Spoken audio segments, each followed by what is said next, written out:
Let me share my screen. And I think you should be seeing the presentation, correct? Can you see it? Yes. All right, here we go.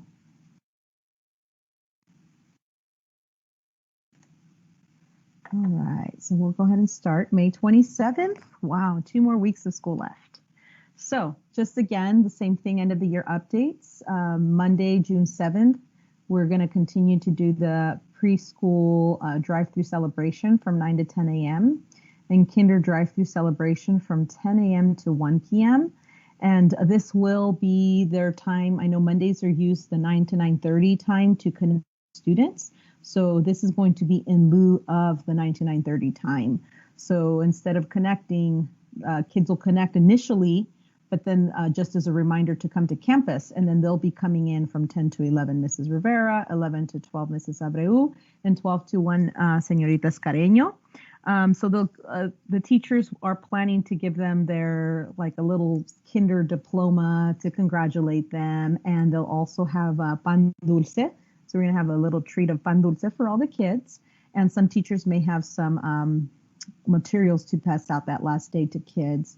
There'll also be a backdrop where kids can take pictures as they're coming through the drive-through, and this is for PK through kinder. That is coming up right around the corner. And we also have, again, a reminder that Kona Ice truck is scheduled to come Wednesday, June 9th and Thursday, June 10th. Again, it is 12:30, 3rd, 4th, and kindergarten. Those are the kids that are here on that Wednesday and Thursday. 5th and 6th, 12:50. First grade will be 105, and second grade will be 120. And then for that, again, Wednesday and Thursday, 2:30 to 3:15 will be for Group C. So that will be available on both days. They can come anytime within that hour to pick up a Kona Ice. And the tickets will be distributed by teachers that day. We've already given the tickets to our teachers, so they already have the Kona Ice tickets. And then for Group C, they can stop by the office to pick up a ticket to be able to get their Kona Ice. All right. Again, we have sixth grade, the despedida. I was talking to one of my friends who works at Ewing and kind of asking, oh, what are you guys doing for your despedida for sixth grade, you know? And I bragged a little bit, but we have the luxury of, we have a small class, so we're able to do something on the basketball court with our kids. And, you know, most of our kids have been here since kinder, so I think that they do deserve something as they're leaving Sunset. So we are a little bit different and special. And so we wanted to honor that and have sixth graders have their last goodbye, which will also be on the basketball court from 9 to 10:30. That day will look a little different in the sense of recesses for kids because we didn't want it to overlap. So some of the kids will, during that time that they have recess at that time, we're going to have some ice cream for kids in front because we have such a nice field area in the front. And we're going to put some little tents out there so they can sit and enjoy ice cream while sixth grade does their despedida. We're also going to have Sundays for our sixth graders. So that's going to be their special treat at the end. They'll get an ice cream sundae and a t-shirt that we designed. It's a really cool t-shirt. It says seventh grade pandemic style. And it's got like a 2021 and it's got the little COVID sign on there. So we got a little t-shirts for them to remember this year. All right. And then the yearbook. So the yearbook should be coming in within the next week or two. If you've already placed your order, everything was submitted. It should be good. I spoke to the yearbook lady yesterday and she said you should be receiving it to your home. And that would be, yeah, but you can still order. So if you have not ordered your yearbook, it's okay. You can still order. It's the same link to purchase it. Are there any questions right now? No, thank you. All right. So the next one is iReady. Students have been taking the iReady diagnostic right now, 2nd through 6th grade. And as you can see, Mrs. Valtierra and I had a little challenge last quarter where she picked a grade level and I picked a grade level. However, they both did great. They actually both increased, but my fifth and sixth team did a little bit better. So the kids were able to decide, or they decided whether they wanted the captain of the opposing team have their hair dyed red or pie in the face.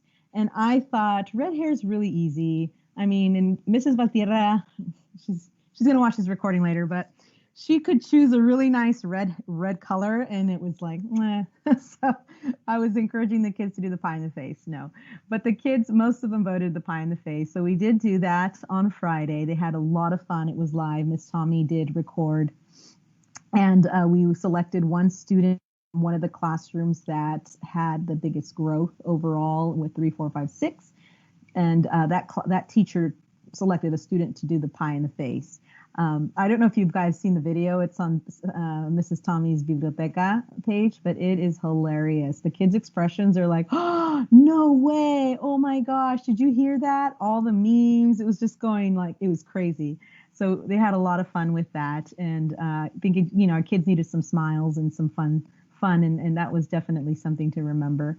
So just a reminder with the iReady diagnostic, we use it, and the district uses it as a baseline to monitor students' progress, and also for our site. This helps us monitor their progress, and also it's an adaptive program. So after students take their diagnostic, the lessons are tailored to the students' needs. So it's really important. I tell kids to try your best, because after that, the lessons you get are going to be at your level and what you need.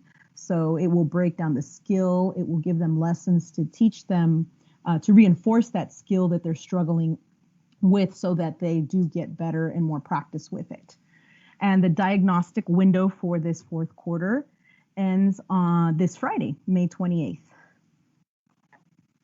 All right. And one thing too, for kids that have taken LPAC, and I've said this to our parents also, that it is important for them to really try their best, especially in the reading part of iReady, because the district does use the reading as a factor when they are redesignating. So if they pass LPAC with a 4 and they have a grade level reading, then they can be redesignated, but they have to have both, not just one.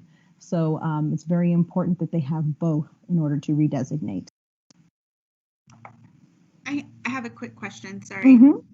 Go ahead.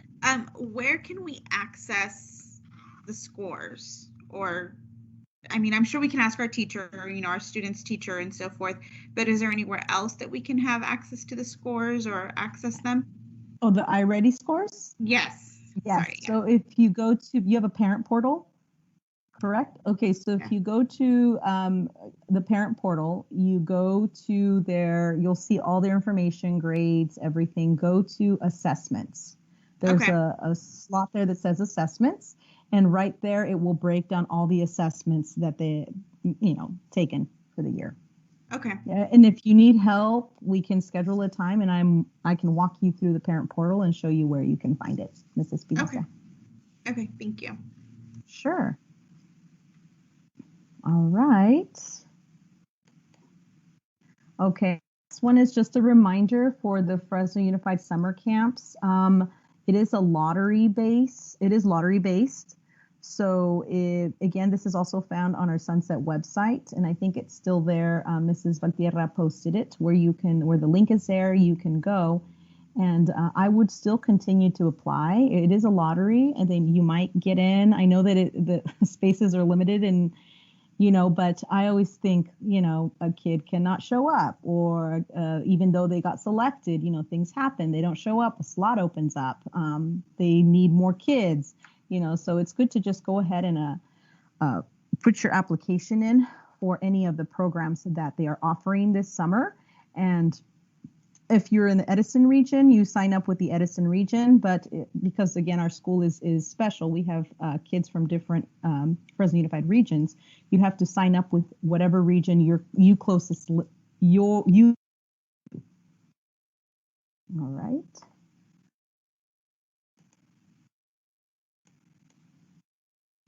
And this is just an update on with transfers. We had a question in the last meeting whether our kids had to, if they were out of district, they had to submit a request, a transfer out of their district every year to come to Sunset. So anyone living out of the district for our ed code has to request a transfer out of the district they're living in. They can call the transfers office for help. So if you need any help with that or any questions regarding transfers, please call this number here, 7538. You can also email the transfers department at fresnounified.org. And their office hours are from 7:30 a.m. to 4:30 p.m. Monday through Friday. I would say if they're having a lot of trouble contacting anybody in the transfers office, please call us here at Sunset as well. I actually was helping a parent today who had a very hard time getting through the transfers office, and and it's a tough process sometimes, especially if it's somebody new that's enrolling a kindergartner and has no idea, what to do.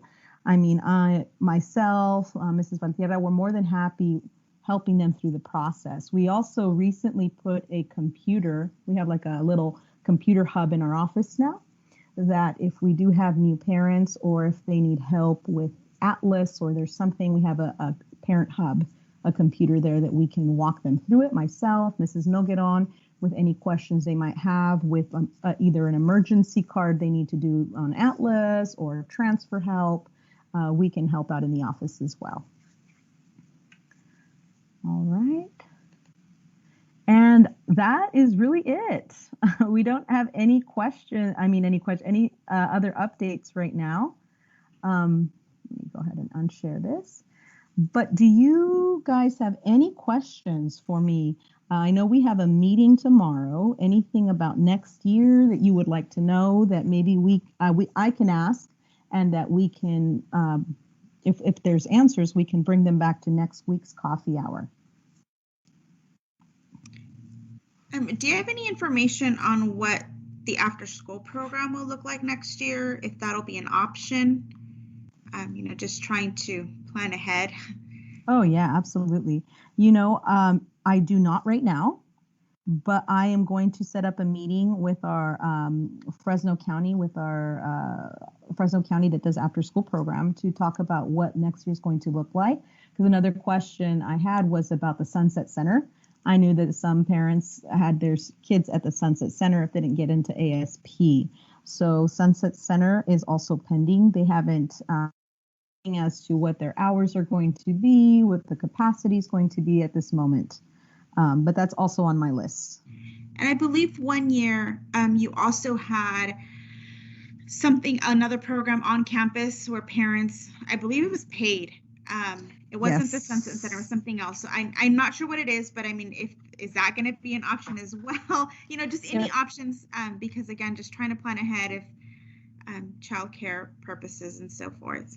And it was our babysitting program that we had last year. It was a paid one. Yeah, I remember that. I'm not sure right now, but I'll write that down anyways. That way I can get some more information on that, an after school program, and another one I had was Sunset Center. Okay. Yeah, and I know for most of our parents, childcare is very important. Okay. All right. Thank you, Ms. Espinosa. Does anybody else have any other questions?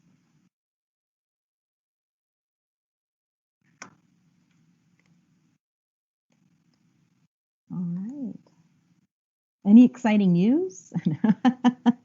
I'm excited, as of right now, that we're all going to be back on campus next year, all 5 days. It's what it sounds like. So that I was very excited, and I am excited for that. I think we're ready to all come back now. But if there are no more questions, then we will see you here next week. Hopefully, like I said, we'll have some more answers as to next year. All I know is that the tentative start date is August 12th. And then we should have more information, hopefully, tomorrow's meeting. All right. You ladies have a wonderful afternoon. Thank you.